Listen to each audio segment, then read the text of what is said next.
भारत के सभी राज्यों की खबर SNS न्यूज चैनल पर, खबर जो आपको रखे सबसे आगे।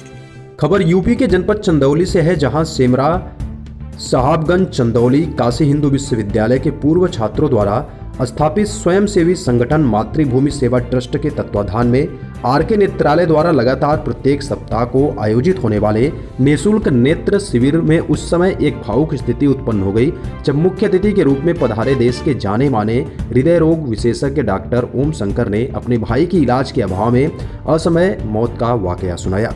उन्होंने मातृभूमि के संजय कुमार सिंह की भतीजी प्रियंका सिंह का बीएचयू में अध्ययन के दौरान ही दिल में छिद्र होने के कारण मौत की करुण कहानी सुनाकर आप बीती बधाई और कहा कि गाय चराते हुए मैंने बीएचयू के मेडिकल की प्रवेश परीक्षा में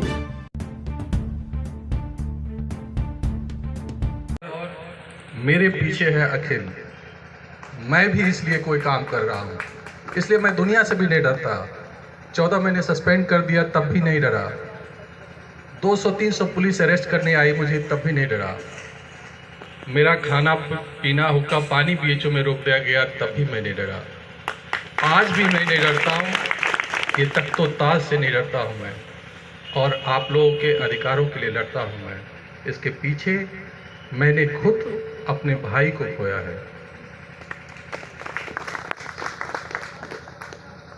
इसलिए वो जो भावना है कि जो पैसों की कमी से मेरा भाई खोया है या प्रियंका खोई है, वो दूसरा कोई अखिल या दूसरा कोई प्रियंका ना हो। और इसी भावना के चलते संजय जी काम कर रहे हैं, और इसी भावना के चलते मैं भी काम कर रहा हूँ। आज मैं डॉक्टर हूँ तो उसके पीछे मेरी भावना वही है, वरना मैं चाहता तो IAS बन सकता था, बहुत सारी चीज़ें बन सकता था, जो चाहता सो बन लेता। क्योंकि वो जो लगन है, मेहनत है, उसके बल पर आज मैं यहाँ खड़ा हूँ। और जब भी गांव में जाता हूँ तो मुझे अपने गांव की याद आती है, और वो दिन भी याद आते हैं जब मैं गाय चराया करता था। आपको यकीन नहीं होगा कि मैंने खुद अपने हाथों से गाय चराए हैं, महीनों गाय चराए हैं। और गाय चराने के बाद भी बनारस यूनिवर्सिटी जैसे एंट्रेंस को टॉप किया था, ऑल इंडिया में पहला रैंक पाया था।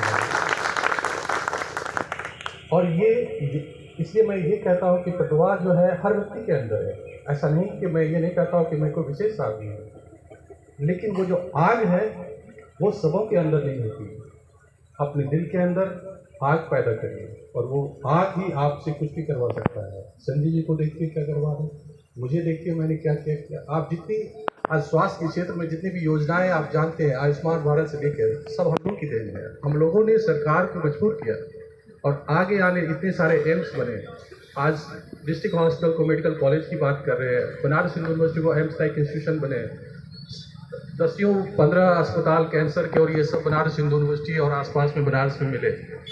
ये सब हम लोग के सतत प्रयास का नतीजा है। संजय जी हमेशा हम लोग के हर समय हम लोग मिलकर संघर्ष करते रहते हैं, और आगे हृदय की बीमारियां पूरे देश में बढ़ रही है, उसको देखते हुए मैंने सरकार को इस चुनाव में सुझाव दिए हैं। वो सुझाव दिए हैं, 2-3 सुझाव दिए हैं। एक तो हृदय के इलाज में लगने वाली जो दवाएं हैं, जो कि फौरन तौर पर अगर लग जाए तो कई लोगों की जानें बच सकती है, और वो दवाएं गांव में भी लगवाई जा सकते हैं। लेकिन आज वो नहीं लगवा पा रहे लोग, क्योंकि उसकी कीमत है 50,000 रुपये। मैंने सरकार से निवेदन किया है, मोदी जी को पत्र लिखा है अभी हाल फिलहाल में, जो 1 हफ्ते पहले की बात है, और उसकी कीमत 1 से 2,000 रुपये करने की बात कही है। और मुझे उम्मीद है कि ये हम लोग करवा के छोड़ेंगे। और अगर आप समझिए कि 1 या 2,000 की वो दवाएं अगर हो, तो यहाँ पे कोई भी व्यक्ति जो है इलाज के अभाव में मर पाएगा क्या? नहीं मर पाएगा। लाखों जानें पूरे देश में बचेगी, यहाँ नहीं। तो चलते फिरते युवाओं की मौतें हो रही है, और युवा क्या है, किसी भी समाज के निर्माण की रीढ़ है।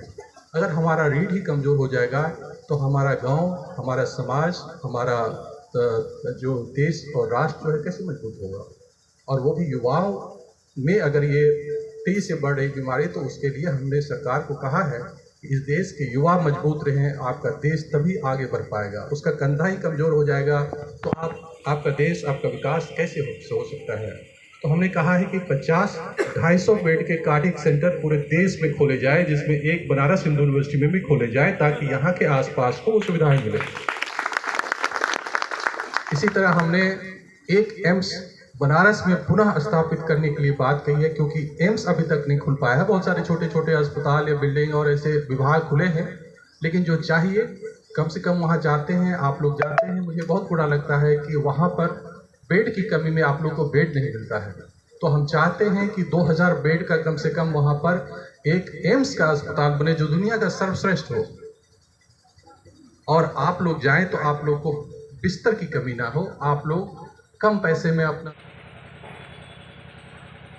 और एक बात में, एक लाइन में, कि सारी दुनिया देखी मैंने, मुझको कोई जचा नहीं, तेरे आगे सर झुकता है, क्यों झुकता है पता नहीं। ऐसा दुर्लभ व्यक्तित्व और उससे भी बढ़कर के कृतित्व, इतना ईमानदार कि हमको लगता है कि सोना 24 कैरेट का कहा जाता है। यदि सोना 25 कैरेट का होता होगा तो इतना ईमानदार मैंने कभी नहीं देखा, जितना ईमानदार आदरणीय डॉक्टर साहब का व्यवहार है, उनकी जो शैली है, और एक नजीर, एक इतिहास बन गए पूरे देश और दुनिया में। जिस तरीके से नक्षत्र बन करके दीप्यमान शिखर पर जिस तरीके से आप विराज रहे हैं, हम लोग हृदय की गहराइयों से, हम लोगों को तो स्वागत करने नहीं आता। आदरणीय बाबू रिंकू सिंह जी वाराणसी के भाजपा के जिला संयोजक है, वो हमारे एक कवि जो राजेश जी, हम लोगों के बहुत ही प्यारे और बहुत दिलकश मित्र हैं, बहुत अच्छी रचना करते हैं। जंगलों में रहने वाले हम लोग, लीन न बासन बसन चुराई, यह हमार बड़ अतिशयोकाई। तुलसीदास जी ने लिखा कि हम लोग तो केवल